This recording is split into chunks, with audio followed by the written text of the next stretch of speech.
Well good afternoon and welcome. आप देख रहे हैं आज का बाजार जागरण बिजनेस के डिजिटल प्लेटफॉर्म पे। और बाजारों की अगर बात करें तो बहुत ही क्रिटिकल लेवल 25,250 का पार करने की कोशिश में था निफ्टी, और उसको कर चुका है। कल की क्लोजिंग काफी पॉजिटिव रही, 25,200 के ऊपर की क्लोजिंग, और आज खुलते ही एक अच्छा मोमेंटम हमको देखने को मिला। फेड के आउटकम का पूरे बाजार को इंतजार है। आज बैठक का दूसरा दिन है और देर रात जो है फेड की पॉलिसी की अनाउंसमेंट जो हो सकती है। और खासतौर पे जो कमेंट्री रहेगी पावेल साहब की, उस पर सबकी नजर रहेगी, because we have to read in between the lines. Stagflation की बात भी चल रही है, सो इन सब बातों का हमको ध्यान रखना होगा।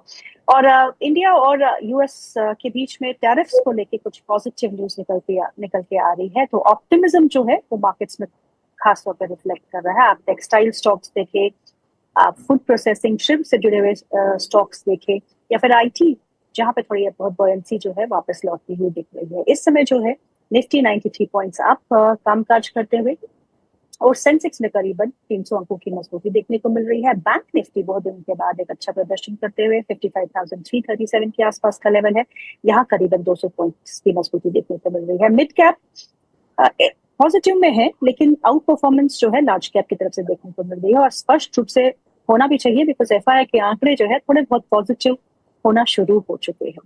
बाजार की दिशा कैसी रह सकती है, इस बाजार में आपको क्या करना है, इस पे हम चर्चा करेंगे। लेकिन उससे पहले आपको बता दें कि आज हमारे प्रधानमंत्री जी का जन्मदिन है, तो we wish him all the best and very happy birthday. और अगर हम इस पूरे टेन्योर की बात करें अपने प्रधानमंत्री की, मोदी जी की, तो इस पूरे 11 साल में आपको रिटर्न्स कितने मिले हैं इसकी बात करते हैं।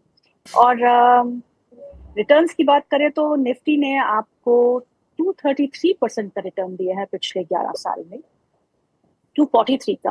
और सेंसेक्स ने आपको 233% का रिटर्न दिया है पिछले 11 साल में। और डिफेंस जो नई लिस्टिंग्स हुई थी उनकी नाम बढ़ गए, और पीएसयू का आउट परफॉर्मेंस जो है क्लियरली हमको इस पूरे टेन्योर में देखने को मिल रहा है। और आशा करते हैं कि आगे भी इंडिया जो है वो प्रोग्रेस करती रहे and we become the super power very soon. अब बाजार पर चर्चा करते हैं, और दो खास मैन हमारे साथ जुड़ चुके हैं। मिस्टर क्षितिज महाजन, इज को founder complete circle capital, and Mr. Sachin Jasuja, he's head of equities and founding partner, Centricity Wealth Tech. आप दोनों का बहुत बहुत स्वागत है कार्यक्रम में। My first question goes to Kshitij sir, आपने कहा था कि बर्थडे सेलिब्रेशंस करेंगे, जरूर करेंगे, लेकिन मार्केट भी सेलिब्रेट कर रहा है आज, तो मार्केट्स आपको यहाँ से कैसे दिखते हैं? ट्रम्प और मोदी जी की बातचीत ट्विटर पे हम देख ही रहे हैं, और साथ में फेड के आउटकम का भी इंतजार है, तो क्या करना चाहिए?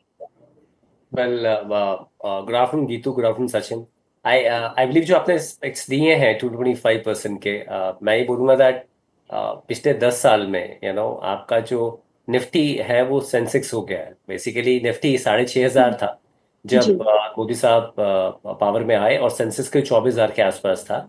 और पिछले साल ऑब्वियसली वो 26 दिख रहा था, पर मैं कह रहा हूँ 10 साल में हमने देखा है जो आज निफ्टी जो है वो 25,000 के आसपास है, और सेंसेक्स जो है वो 82,000 के आसपास जो भी लेवल उसका है। 2004 में चले जाएंगे तो आपका जो निफ्टी था वो 1,000 था, और सेंसेक्स जो था वो 6,500 था। तो बेसिकली वो हर 10 साल में डबल जो एक्सचेंज होता ही है, जो निफ्टी है वो सेंसेक्स बनता है। आई थिंक ये थोड़ा कूल ऑफ होने के लिए कुछ ना कुछ कारण चाहिए था मार्केट का पिछले साल से। एंड इस साल जो कारण निकल के आया, जब ट्रम्प साहब पावर में आया तो लगा बहुत पॉजिटिव प्रो इंडिया है। But then obviously there are different escalations with Pakistan, and then there are different stands जो I think beyond to some part is are understanding, पर कुछ चीज़ें बियॉन्ड आर अंडरस्टैंडिंग है। तो उसमें थोड़ा प्रो इंडिया स्टैंड रिड्यूस हुआ। But I think the message was very clear. You have done a lot of hard work to make India a little bit close to you. You can't let them go towards China and Russia. And उसको देखते हुए वो stand जितनी जल्दी correct किया जाए उतना अच्छा है। आई am very positive on few sectors. देखिए 5-6 बहुत मेजर रिफॉर्म्स है, उसके साथ थोड़ा टैरिफ का अगर ये 50% भी चला जाता है, जो 25+25 है, we are better off with regard to our exports also. We are better off. 10 से 15% तो हम वैसे भी एक्सपेक्ट कर रहे थे कि अगर वो 25% भी रह जाता है, आई थिंक मुझे लग रहा है हो सकता है उससे भी कम हो जाए। बट 25% भी रह जाता है, एक्चुअली मेरा ब्लड ग्रुप बी पॉजिटिव है, तो I am always I was about to say that. और बर्थडे है तो कोई गिफ्ट मिला जा सकता है मोदी साहब को इस बर्थडे पे, तो I think wish him a very happy birthday. I am very positive that valuation wise ऐसा नहीं कि हम चीप हैं, but we are in very reasonable brackets in many of the companies. Consumption will be a major driver. Your autos will be a major driver because manufacturing will pick up. Your banking stocks will be a major driver because आपके banking stocks over a period of last 5-6 years चले ही नहीं है। I think as a basket अगर आप इसको लेके चल रहे हैं, कुछ फंड्स में ये थोड़ा हायर साइड पे हैं, you are sorted. So just watch for it. But one last thing before you move to the next question, हमारा नॉमिनल जीडीपी अब 9.5-10 के आसपास है। तो आपकी आपकी एक्सपेक्टेशन रियलिस्टिक रिटर्न की जो है वो थोड़ी सी टेपर डाउन होनी चाहिए। जो पहले आप सोच रहे थे कि दैट 15-16% इजीली फंड्स लेवल पे मिल जाएगा, तो अब वो आई थिंक कहीं ना कहीं आपको एक्टिव फंड में 13-14% का एक्सपेक्टेशन होना चाहिए और इंडेक्स पे 10-11% का होना चाहिए एक्सपेक्टेशन। सचिन, बहुत बहुत शुक्रिया हमारे साथ प्रोग्राम में जुड़ने के लिए। सचिन, आप मार्केट्स को कैसा देखते हैं फंडामेंटल साइड पे? आप क्या मार्केट तैयार है एक नया रिकॉर्ड हाई टच करने के लिए, या फिर अभी भी अनसर्टेनिटीज के बीच में मार्केट वोलेटाइल रह सकता है? शुक्रिया गीतू जी। हम किस तरीके से देखते हैं मार्केट को कि जैसे आपने अभी बताया कि जब से मोदी जी आए हैं अराउंड मतलब 11 साल में हमने देखा है कि मार्केट का रिटर्न कैसे रहा है और बड़ा फिनोमिनल मार्केट्स का रिटर्न रहा है। बहुत सेक्टर रोटेशन भी हुआ है, कुछ एक सेगमेंट्स ने बहुत अच्छा रैली किया है, जहां जहां आई थिंक सरकार का फोकस भी रहा है वो वाले सेक्टर्स ने बहुत अच्छा परफॉर्म किया है। एंड आई थिंक ये जो करेक्शन हुआ है, मैं कहूंगा करेक्शन तो नहीं है, टाइम बेस्ड करेक्शन है कि मार्केट हम देख रहे हैं कि 1-1.25 साल में कहीं नहीं गया है, मार्केट 25,000 के अराउंड ही घूम रहा है। तो for the right reasons from 2019 to 2024-25 5 साल में mid cap small cap index जो कि एक ब्रॉडर मार्केट है उसने 35% का ग्रोथ दिया है, जो कि बहुत तेजी से बढ़ा है वो सेगमेंट, राइट। तो एक लेवल पर थोड़ा महंगा भी हो गया था, तो एक टाइम बेस्ड करेक्शन होना हमने देखा है। 1 साल में लार्ज कैप ने थोड़ा आउट परफॉर्म किया काफी टाइम के बाद मिड कैप स्मॉल कैप को, राइट। बट यहाँ से जो हमें लगता है कि अर्निंग ग्रोथ, जो जीएसटी कट हुआ, income rate income tax level पे जो कट हुआ, पीएलआई स्कीम्स को बूस्ट किया गया, राइट। इन सब से हमें लगता है कि 12 से 13% का कॉर्पोरेट अर्निंग ग्रोथ आना पॉसिबल है, जो कि अभी 8-9% आ रहा था year on year basis. Stock market का परफॉर्मेंस एक्सपेक्ट कर सकते हैं। तो अगर आज 25,000 पे अगर हम आज हैं तो आई थिंक एक साल में आप 28,000 तक का लेवल देख सकते हैं। Obviously it will make new high at that point of time if things go right. तो we are hopeful in the market. हम बहुत सस्ते तो नहीं है, आई वुड से कि ना महंगे ना बहुत सस्ते हैं हमारी मार्केट। हमारी मार्केट हमेशा एक प्रीमियम पे ट्रेड हुई है ग्लोबल कंट्रीज के कंपैरिजन में। उसके रीजंस ये थे कि हमारी ग्रोथ उनसे बेटर थी, बट वो कॉर्पोरेट अर्निंग जब तक नहीं आएगी तब तक नया हाई लगना थोड़ा मुश्किल है। तो हमें लगता है कि हो सकता है जिस तरीके से अब हम कमेंट्री सुन रहे हैं ऑटोमोबाइल कंपनीज की, कंज्यूमर स्टेपल्स की, and there energy segment also which is now kicking up. So हमें लगता है कि न्यू हाई बनाना इतना मुश्किल नहीं है मार्केट के लिए, but yes it can take 6 to 9 months at least. बिल्कुल, आपने सही कहा कि अब न्यू हाई बनाना आसान तो नहीं होगा, but yes we are moving towards it. और जैसे कि क्षितिज ने भी कहा कि हर 10 साल में निफ्टी डबल होता है। क्षितिज, लेकिन एक बात जो है मोदी जी की मुझे याद है, उन्होंने पार्लियामेंट से बोला था कि किसी को निवेश करना है तो पीएसयूज में करें, और बिल्कुल सही भी कहा था, बिकॉज आउट परफॉर्मेंस पीयूष की जबरदस्त रही है इस पिछले 5-6 साल में। आप डिफेंस सेक्टर देखिए, आप रेलवेज देखिए, आप पीएसयू बैंकिंग स्पेस देखिए। अब क्या मौका है फिर से एक बार पीएसयूज को अपने रडार पे रखना और getting into all these sectors which are dominated and controlled by government? Geetu, हमारे इंडस्ट्री के एक वेटरन है फिक्स इनकम के, काफी अभी वो कनाडा में अपना फंड चलाते हैं, मतलब बोल रहा हूँ रितेश करके, रितेश जैन। उन्होंने बड़ी अच्छी बात बोली, गवर्नमेंट इज मार्केट।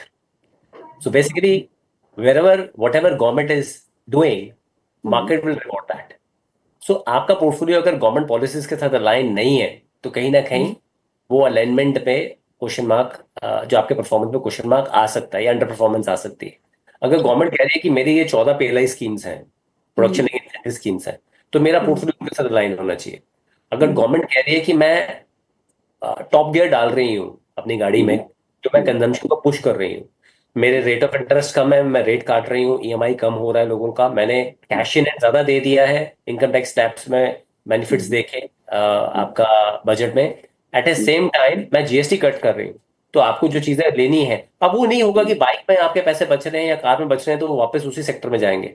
हो सकता है वो हमारे सेक्टर में आ जाए, स्टॉक्स में आ जाए, म्यूचुअल फंड में आ जाए, हो सकता है कल को वो कंजम्पशन में चले जाए, हो सकता है उससे नाइका का बेनिफिट हो जाए। Again these are examples only, हो सकता है कल को किसी और कंपनी का बेनिफिट हो जाए, रेस्टोरेंट्स का बेनिफिट हो जाए, एयरलाइन का बेनिफिट हो जाए, बट पैसा रोटेशन में आएगा। So please look at that. आप बिल्कुल सही कह रहे हो, आज गवर्नमेंट क्या कह रही है, मैं कंजम्पशन को पुश कर रही हूँ। कंजम्पशन में किसका बेनिफिट होगा? Consumption driven company. Second, banks का बेनिफिट होगा। थर्ड, गवर्नमेंट का फोकस है कि जो आज मैन्युफैक्चरिंग 15-16% जीडीपी का कंट्रीब्यूशन है, उसको 25% कैसे लेके जाऊं 5-6 साल में। तो आप मैन्युफैक्चरिंग पार्ट पे जाइए।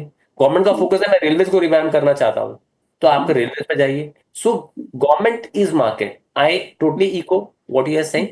आई am not sure whether this time PSUs will rally or not. I'm not sure about that because वो ऑलरेडी काफी ज्यादा वैल्यू जो चल थी चुके हैं। चल चुके हैं। But there are many other sectors, railways है आपका, मैन्युफैक्चरिंग है, डिफेंस है। We are saying हम नेट एक्सपोर्टर बनेंगे डिफेंस में, हम काफी क्लोज भी हैं उसके साथ। रिन्यूएबल्स है, सर्कुलर इकोनॉमी को कोई बात ही नहीं करता है। And not with regard to India, the globe is talking about giving back to society, giving back to mother nature. तो सर्कुलर इकोनॉमी में water recycling, desalination of water, plastic recycling, lead recycling, और अभी आपका EV का इतना शोर है, you ask me, battery recycling नया कॉन्सेप्ट आएगा। आज मैं और आप ये डिजिटली कर रहे हैं ना, एक टाइम पे लोग सेशन ले रहे होंगे डिटॉक्स, डिजिटल डिटॉक्स, वो ऑलरेडी शुरू हो गए। करेक्ट। पर डिजिटल डिटॉक्स पर डिजिटल डिटॉक्स के लेसन्स भी डिजिटली आप सुनते हैं। बट अब उसके लिए आपको लेके जाएंगे रिट्रीट के लिए, तो will plan something, but I am saying वो ऐसी जगह है जहाँ पे आपके वाईफाई नहीं आ रहे हैं, फिर आप पहाड़ों पे भागते पहुंच रहे हो, लोगों की सेहत इसलिए बन रही है 5 किलोमीटर ऊपर जाके कनेक्शन आता है, तो they are just running and taking their phone, अरे आ गया कनेक्शन। आई थिंक गवर्नमेंट जहां पे है, मार्केट वहां पे है। तो आप मेरे से पूछेंगे मैन्युफैक्चरिंग, कंजम्पशन, बैंकिंग, स्टेपल्स, जहां पे क्लियर कट फोकस गवर्नमेंट का है। आई थिंक अगर आप ये सेक्टर्स पे फोकस करें या कुछ ऐसे फंड्स लें, अगर आप बहुत रिसर्च कर सकते हैं, काफी लोग ये सुनते हैं आपको, तो वो अपने आप काम करें। Otherwise take a fund route और अ पीएमएस रूट, जो यहाँ पे जिनका एलोकेशन यहाँ पे थोड़ा ज्यादा हो। And because now we are talking about कि हम चिप्स भी अपने एंड पे बनाएंगे। अब वो कह रहे हैं 2 micron chips, nano micron chips तो सिर्फ ताइवान की कंपनी बना सकती है, इंडिया तो 28 बनाएगा, ओल्ड टेक्नोलॉजी है। 80% तो 28 माइक्रोन चिप्स ही चल रहे हैं आपके, बिकॉज कॉस्ट ऑल्सो इंक्रीजेस ना। आप फोन का 1.5 लाख दे देंगे, वॉशिंग मशीन का 1.5 लाख रुपए देंगे? नहीं देंगे आप। Let's be honest. So I am saying 28 nano micron chips ही चल रहे हैं जो इंडिया बनाने की बात कर रहा है, और ग्लोबली वही चल रहे हैं। So I am saying where the new age businesses. So 10 से 12% पोर्टफोलियो आपका न्यू एज बिजनेस में होना चाहिए। अब जब भी आपका ये फटेगा पूरा न्यू एज बिजनेस, आप 5% आज डिजिटल स्पेंड करते हैं, जबकि 29 ईयर्स एवरेज मीडियन एज है इंडिया की। जब वो 30% होगा, थिंक अबाउट इट, यूएस में आज 10 कंपनियां हैं $1 ट्रिलियन। मुझे नहीं पता कल को जोमेटो, पेटीएम, पॉलिसी बाजार, स्विगी, इंटेलेक्ट डिजाइन, कोई इनमें से कोई कंपनी, कल को कोई माइक्रोचिप्स की कंपनी, सेमीकंडक्टर की कंपनी कोई बड़ी बनेगी। But I am saying your 10-12% portfolio should be in line with what new age companies are. Sachin ji, auto space को आप कैसा देखते हैं? कंजम्पशन बूस्ट की बात हमने की और क्षितिज ने आपको बड़ा डिटेल में समझा दिया। तो